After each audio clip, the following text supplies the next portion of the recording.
Eu achei curioso a TV não ter reprisado o lance. Estranho, né? Porque era no Itaquerão. Estranho. No mínimo estranho. Por que o VAR? Tanto que o árbitro ficou esperando. Pera aí, não bate o lateral não. O VAR chamou o árbitro. Será que ele não quis ir ao monitor? Fica o questionamento. Se ele ampliou o espaço, a bola bateu na mão, é pênalti. É o que eu te falei, eu não tenho nem como comentar, porque não passaram o replay. Eu estranhei a TV não ter passado o replay desse lance. Por quê? Esse é o questionamento. A TV nem reprisou. Eu confesso a você, eu não vi o lance de novo. Parece que bateu no braço do jogador do Corinthians, estava aberto. Ampliando o espaço, como dizem os árbitros. Então é pênalti. Mas a TV nem mostrou de volta. Estranho, né? Aí, ó. Aí, gente, quem que é o líder aí? Quem que é o líder? Vamos ver, me diz aí. Não vou nem olhar para a tabela. Quem que é o líder? Quem é o líder aí? Alguém pode me falar quem é o líder? Quem está em primeiro lugar? Quem tem 34 pontos? Quem tem 34 pontos? Quem está em primeiro lugar? É o Cabuloso. Mineirão vai virar baile. O Mineirão vai virar baile. Cruzeiro 34, 16 jogos, 10 vitórias. Saldo de gol 18. E ele tirou o saldo do Flamengo, que era de 20, hein? Flamengo em segundo 33, 15 jogos no jogamento. Problema dele, 10 vitórias. Que é o primeiro critério de desempate, é o número de vitórias. 10-10. Saldo 23, ou seja, o Flamengo tem um saldo de 5 gols a mais que o Cruzeiro. Chegou a 20, hoje caiu para 5. Porque o Cruzeiro fez 10 gols em 3 jogos. Bragantino 27 em 16. O Palmeiras 29 em 14, 32, 35. Se o Palmeiras ganhar os 2 jogos, pode ir a 35, pode ser até líder. Tem 2 jogos a menos, mas não jogou também. Aí vem o Bahia 25, Mirassol 24, Mirassol também em 7º lugar. Fluminense 20, Atlético Mineiro 30, não, 20 com 14, pode ir a 26. Atlético Mineiro, Internacional 20, aí daí para baixo Corinthians, aí na zona de rebaixamento Santos 14, Juventude 11, Fortaleza 11 e o Sport virtualmente rebaixado, ainda tem um turno inteiro, mas tá complicado com 4 pontos, lamentavelmente. Então tá aí, galera, quem tá na ponta? Quem é o líder? Quem é o líder do Brasileirão isolado? Ou o Flamengo tá com o mesmo número de pontos? Não, né? Então líder isolado chama-se Cruzeiro Esporte Clube. Então é por isso que eu digo, atura ou surta? Ou você atura que o Cruzeiro é o líder isolado do Brasileirão, ou você surta. Não tem outro caminho. Atura ou surta? É o líder isolado. Tá aí a tabela para comprovar isso. A gente fala em números. Números não mentem. O Cruzeiro não vai ganhar toda, gente. O Cruzeiro vai empatar, vai perder ainda. O Flamengo vai empatar, vai perder. O Flamengo perdeu pro Santos outro dia, 1-0, gol do Neymar. O Santos perdeu pro Internacional.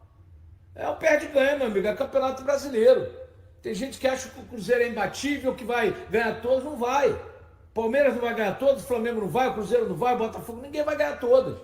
Vai perder o mínimo possível para tentar ser campeão. Agora, um ponto contra o Corinthians é briga de gigante.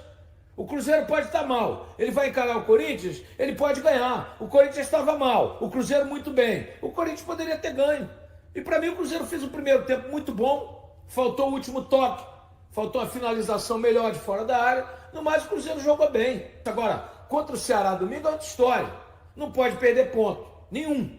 Tem que fazer os 3 pontos. Porque o Ceará, embora esteja fazendo uma campanha legal, vai brigar ali na parte de baixo da tabela. Não é clássico. O Cruzeiro é gigante, o Ceará é um time médio do futebol brasileiro, com todo respeito ao Ceará. Então é jogo para o Cruzeiro fazer 3 pontos. É no Mineirão, 60 mil pessoas lá no Gigante da Pampulha, na Toca 3. Então é assim, as pessoas... Tem umas aves de mau agouro que não gostam do Cruzeiro. Jogou, mas não jogou mal porcaria nenhuma. Jogou muito bem. Sabe, no segundo tempo o Corinthians foi melhor, no segundo tempo o Cruzeiro foi melhor no primeiro tempo. É isso, é briga de gigantes, é clássico. Gente, o Cruzeiro ganhou do Fluminense no Maracanã. Ninguém fala nada, não, 2-0, o segundo tempo foi difícil, segurou o resultado, 3 pontos. Empatar com o Fluminense no Maracanã ou perder é normal. Como é normal o Fluminense perder para o Cruzeiro em Minas ou empatar. O Cruzeiro foi lá e ganhou. Então tem que ver isso também, pô. Em 2 jogos fora contra 2 gigantes do tamanho do Cruzeiro, o Cruzeiro empatou, com o Corinthians ganhou do Fluminense. 4 pontos em 6. É média de campeão, amigo. Vamos analisar assim, gente? Eu acho que foi, claro, uma bola na mão mesmo, né, John? É o último lance do jogo. Foi. Eu não sei, você repetiu. Aí realmente, o Edmar, eu teria que ver o lance mais aproximado. Eu não vi. Aí eu não vi. Mas aqui, hoje, mais cedo, Eu vi por um canal, o outro viu por outro. Foram 3, né? Que transmitiram. Sim. Bom, era a mesma transmissão, então não teve replay em nenhuma delas. Que coisa estranha, a imagem sumiu. Né? A imagem sumiu. Eu falava, gente, cadê a imagem desse negócio? Eu achei estranhíssimo. Achei até que o VAR estava chamando por causa do lance, não foi. Assim, sinceramente, né? E a gente está falando de um momento que pode até ter sido prejudicial ao Cruzeiro, mas isso está acontecendo com todo mundo, não é só com o Cruzeiro, não. As reclamações são muitas e várias, né? Em relação a isso. Você acompanhou aí os melhores momentos, então. Então vamos ouvir o que o Leonardo Jardim falou desse jogo, pra gente poder dar sequência, né? E na primeira parte ele vai falar que ele achou que o jogo foi equilibrado, que o gramado é muito bom, mas que acabou surpreendendo os jogadores do Cruzeiro, porque o gramado era muito veloz, né? Lá é uma grama mista, né? Isso. A Daniel Química Arena. E os jogadores do Cruzeiro tiveram um pouco de dificuldade nessa situação. Fala aí, ô Jardim. Foi um jogo equilibrado. Se eu pudesse dar uma nota mais ao Cruzeiro na primeira parte, teve a situação do Christian e do Caio Jorge, que a gente podia ter se adiantado no marcador. E na segunda parte temos essa situação do Villalba, que foi a melhor oportunidade, na minha opinião, do Corinthians. Uma relva muito boa, mas que sinceramente deu uma velocidade ao jogo que os meus jogadores não estão habituados. Porque este tipo de relva, a velocidade do jogo é completamente diferente. E eu acho que a equipa não se adaptou bem, houve alguns passes, algumas circulações que não foram como habitualmente nós fazemos. Tivemos alguns erros principalmente de passe, na fase de construção. Mas o resultado acho que acaba por se aceitar, dentro daquilo que as duas equipas fizeram. O comportamento, o Corinthians é uma grande equipa, já jogou na sua casa. Vimos isto, com certeza queríamos ganhar, os jogadores pretendiam ganhar, a equipa técnica, o clube, os fãs, mas no futebol temos que respeitar o adversário, acaba por ser um empate que eu acho que justo, e é sempre um ponto fora de casa, sem sofrer golos, e continuar a nossa caminhada. E eu concordo com ele. Não é? Não, é excelente o resultado lá. Lá é muito difícil, muito complicado. Isso não é assim não, gente. Em pontos corridos você precisa somar pontos, né? Principalmente fora de casa, a oportunidade que você tem de somar pontos, né? É lógico, ninguém aqui é maluco. 3 empates seguidos não é um bom resultado. Claro. Mas assim, um ou outro, dependendo do que está acontecendo, vai acontecer, gente. Não tem como. Quer ver, o Claudinei de Oliveira também fala, gente, o Cruzeiro não vai ganhar tudo, não. Claro, nenhum time, né, que teve aí na ponta, ou que está na ponta, não vai ganhar tudo. Tem que ter, né, E calma, é importante, né? também, né, Edmar? Esses resultados são importantes para a equipe que está numa sequência de jogos sem perder, até mesmo para manter o pé no chão, né? Se você está ganhando o tempo inteiro, automaticamente o clima vai toda hora ao seu favor. Você vai entrar em campo, os jogadores, jogar contra o Corinthians, já vamos ganhar. Não que o Cruzeiro fez isso, mas com o tempo os caras já vão entrando um pouquinho, como se diz, subindo no salto alto, né? Sim. Já imaginando que vai ganhar todo jogo. Jogos como esses são mais difíceis, como o Jardim falou, dificuldade de adaptação ao gramado, erros que não costuma cometer. É importante também isso dentro de uma sequência invicta para o time manter os pés no chão e seguir fazendo um trabalho bom na temporada, né? O Adilson Pinheiro está dizendo que discorda da gente, que o Cruzeiro ontem foi muito mal, na opinião dele, tanto que quem salvou foram os zagueiros. Na verdade, nem sempre, né, quando o goleiro ou, né, os zagueiros a gente pode considerar os melhores, mas é tecnicamente o que eles apresentaram, né? Em termos ofensivos, do meio para trás, o Cruzeiro foi muito bem, tanto que o Léo Jardim vai falar sobre isso, né? Essa preocupação muito maior de ter uma qualidade mais densa dos atacantes ali na frente, né? Coisa que não aconteceu muito com o Caio Jorge. Vamos para a segunda resposta aí do Leonardo Jardim. 4 jogos, 10 pontos. Ele achou o desempenho desses últimos jogos bastante positivos, não é isso, Jardim? O Cruzeiro fez uma coisa que foi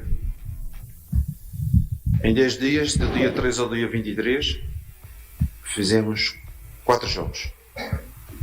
4 jogos, conseguimos 10 pontos em 4 jogos, todos eles com o seu grau de dificuldade, e foi um desempenho extremamente positivo, com a gestão de alguns jogadores. Neste momento, os próximos 2 jogos vamos ter mais um diazinho de recuperação, que é importante, porque a equipa está extremamente cansada. Mesmo hoje senti jogadores como o Christian, mesmo como o Romero, vi alguns jogadores que não estavam no seu 100%, que era normal, que vinham de uma sequência de 4 jogos sem parar, e eu não pude trocar toda a gente. Vamos ter mais um dia de recuperação, é importante para nós, para prepararmos o jogo com o Ceará, e que será um jogo que, outra vez na nossa casa, mais uma chamada ao público. É importante o nosso estádio estar cheio, para sermos ajudados, para pensar em ter mais uma vitória, que é para isso que trabalhamos. Eu acho uma pontuação muito boa, em 4 jogos fazer 10 pontos. E ele falou ali do desgaste físico também, meio de semana, final de semana, meio de semana, final de semana.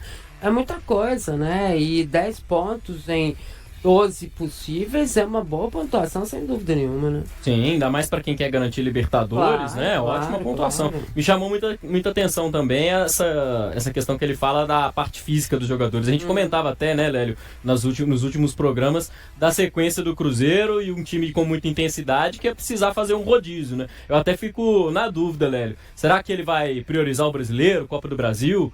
Fazer rodízio nos 2 jogos, ou então vai poupar contra o Ceará para ter o time inteiro contra o CRB, vai fazer diferente? O que você faria? Passa por aí. Bom, eu acho que o time titular vai jogar contra o Ceará. Você acha? Eu acho que também. sim. E aí, se você, como ele fez, com todo respeito ao CRB, mas ele é um adversário hoje que está na Série B do Campeonato Brasileiro.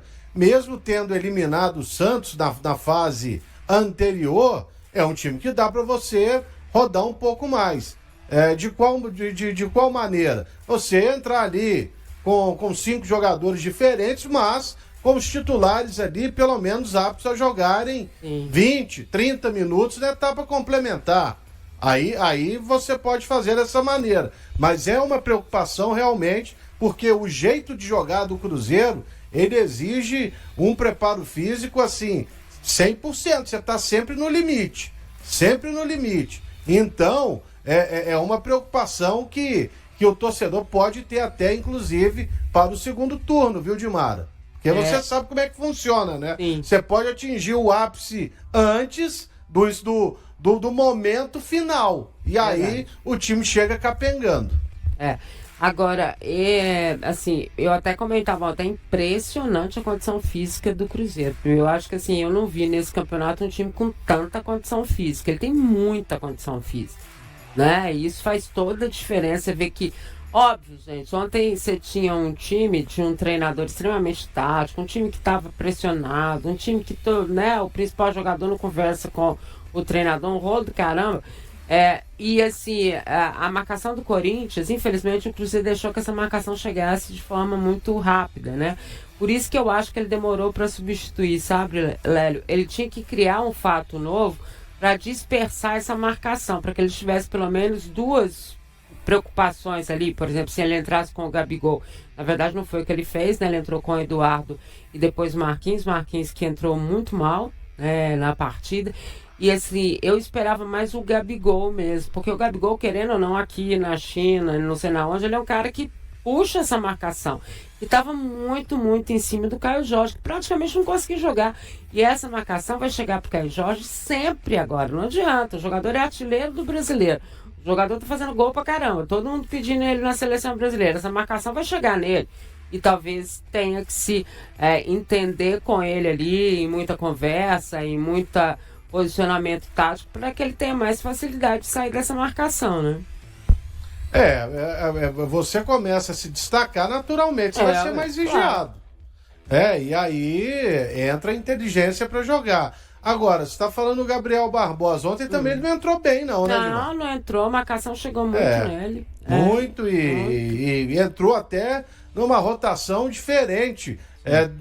de que Entra estava no o final, jogo. né? Entrou mais no Entra final. é difícil. Mas o Leonardo Jardim, ele assim, ele ontem colocou de novo o Eduardo, não foi? Isso, e É, Marquinhos. colocou o Marquinhos e colocou o Gabriel Barbosa. Alguém mais entrou? Bolassi entrou Bolassi. também no Ah, final do jogo. O Bolassi termina o jogo como atacante e o Gabriel Barbosa. O Bolassi entra no lugar do Matheus Pereira, né? Isso. E aí o Gabriel Barbosa é um pouco mais recuado. Aí que foi um momento, perdão, em que o Corinthians cresceu no jogo. Muito.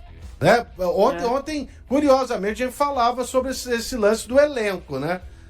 O Cruzeiro realmente tem ali um bom time, mas 2, 3 jogadores que entram realmente e conseguem substituir à altura outros jogadores. Mas nessa reta final aí, eu achei que o Cruzeiro ele caiu tecnicamente demais. E foi o momento que o Cássio fez a defesa no chute do Memphis Depay e que o Vidalba, na cobrança desse escanteio, salva a bola praticamente em cima da linha.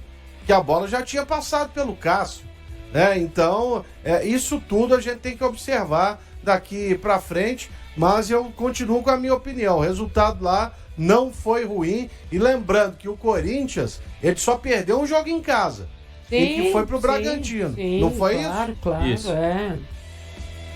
O Marcelo Nascimento tá assim, lá vem o Jardim falar da quantidade de jogos. Para todos são iguais e o Cruzeiro, de novo, é uma das equipes que menos jogam no Brasil. Primeiro que isso não é verdade, menos jogam.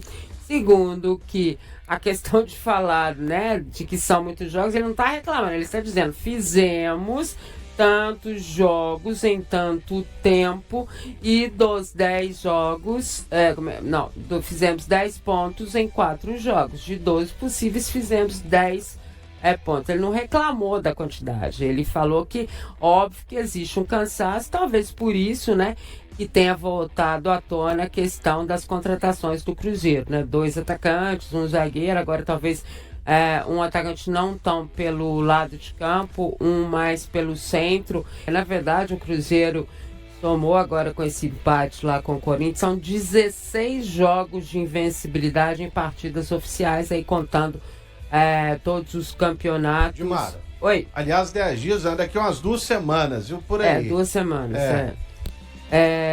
então, o Cruzeiro tem 16 jogos de invencibilidade em partidas oficiais. Vamos ouvir o Jardim. Para nós, mais importante do que esses registros da série que nós conseguimos igualar é a atitude e o desempenho da equipa em termos de performance. Eu acho que a equipa criou uma dimensão e uma forma de jogar que em todos os jogos, com certeza que quer abordar o jogo pensando em vencer, pensando em lutar e conquistar um resultado. Com certeza que a seguir não vai ser só vitórias, mas temos conseguido pelo menos hoje um ponto e não ter sofrido golos. Foi meio positivo. E digo meio porque se a gente finaliza na primeira parte numa daquelas situações, a gente a ganhar podíamos ser uma segunda parte um pouco diferente, mas não aconteceu. Mas os jogadores estão de parabéns pela atitude, pela entrega, pela organização que mantivemos sempre durante o jogo. Em seu reencontro com o clube onde é visto como um dos maiores ídolos da história, Cássio recebeu homenagens do Corinthians e de sua torcida. Atualmente no Cruzeiro, o goleiro enfrentou seu ex-time pela primeira vez na noite desta quarta-feira, em uma partida do Campeonato Brasileiro, antes do início do jogo na Neoquímica Arena. O Timão apresentou um vídeo nos telões com alguns momentos marcantes do gaúcho de 38 anos em sua passagem pela equipe alvinegra. Os fãs no estádio também saudaram o goleiro, que respondeu com sorrisos e acenos. Nos confrontos entre a Raposa e o Timão em 2024, curiosamente, o goleiro não esteve em campo. No primeiro turno da Série A realizado no Mineirão, ele ainda não havia sido regularizado. Já no segundo turno, o camisa 1 foi poupado, pois o clube se preparava para a final da Copa Sul-Americana dias depois. Em agosto de 2006, enquanto jogava pelo Grêmio, Cássio ficou no banco de reservas em uma partida contra o Corinthians no Pacaembu, onde o time gaúcho, com Marcelo Groi como titular, venceu por 2-0. Natural de Veranópolis, no Rio Grande do Sul, Cássio Roberto Ramos iniciou sua carreira no Grêmio, onde teve poucas chances. Em 2007, transferiu-se para o PSV Eindhoven, na Holanda, onde passou um período emprestado ao Sparta Rotterdam. Em 2012, começou sua trajetória no Corinthians, onde permaneceu por 12 anos e alcançou notoriedade internacional. Com o clube paulista, ele disputou 712 jogos e conquistou diversos títulos, entre eles um Mundial de Clubes, uma Copa Libertadores e 2 campeonatos brasileiros. No ano passado, perdeu espaço no elenco, foi criticado pela torcida e acabou perdendo o desejo de continuar. Em maio, ele rescindiu seu contrato e foi contratado pelo Cruzeiro, sendo essa a primeira movimentação do novo dono da Sociedade Anônima do Futebol, SAF, Pedro Lourenço. Como titular absoluto, Cássio também enfrentou críticas, mas conquistou o carinho da torcida em 2025. Nesta temporada, ele já jogou 28 partidas oficiais, sofreu 23 gols e manteve a meta vazada em 10 jogos. Seu contrato vai até meados de 2027. E aí, galera, o que acharam?